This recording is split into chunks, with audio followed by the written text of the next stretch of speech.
QR code যুক্ত card scan করালে তবেই মিলবে গণনা কেন্দ্রে এন্ট্রি। গণনা কেন্দ্রে এবার থাকছে ত্রিস্তরীয় নিরাপত্তার ঘেরাটোপ। এবার থেকে যে কেউ প্রবেশ করতে পারবে না গণনা কেন্দ্রের ভেতরে। গণনা কেন্দ্রে ঢুকতে লাগবে স্পেশাল কিউআর কোড যুক্ত কার্ড। সেটি স্ক্যান করে তবেই কাউন্টিং সেন্টারে প্রবেশ করা যাবে বলে স্পষ্ট জানিয়ে দিয়েছে নির্বাচন কমিশন।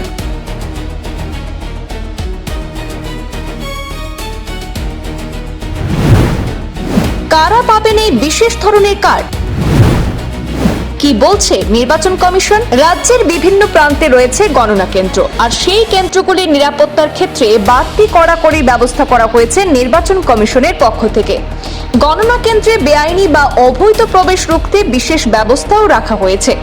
গণনা কেন্দ্রে যাদের প্রবেশের অনুমতি রয়েছে তাদের জন্য আলাদা পরিচয়পত্র দেওয়া হবে প্রতিবারের মতোই, তবে এবার আরও বাড়তি বন্দোবস্ত করা হয়েছে। এই পরিচয়পত্র অর্থাৎ আইডি কার্ডে থাকবে একটি করে কিউআর কোড, যা স্ক্যান করে যাচাই হলে তবেই সংশ্লিষ্ট ব্যক্তিকে ভেতরে প্রবেশের অনুমতি দেওয়া হবে। গণনা কেন্দ্রে প্রবেশ করতে গেলে ত্রিস্তরীয় যাচাইকরণের মধ্য দিয়েই যেতে হবে।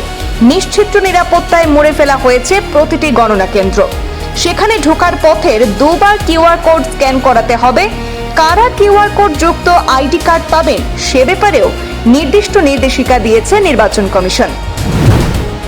রিটার্নিং অফিসার, সহকারী returning officer, counting staff, technical staff, প্রার্থী, নির্বাচন এজেন্ট এবং কাউন্টিং এজেন্টের জন্য এই ধরনের আইডি কার্ডের বন্দোবস্ত করা হয়েছে।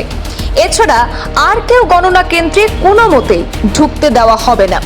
অবৈধ বা অনুমতি ছাড়া কেউ যাতে গণনা কক্ষে ঢুকতে না পারে সেই কারণেই এই কড়া ব্যবস্থাপনা গ্রহণ করেছে নির্বাচন কমিশন।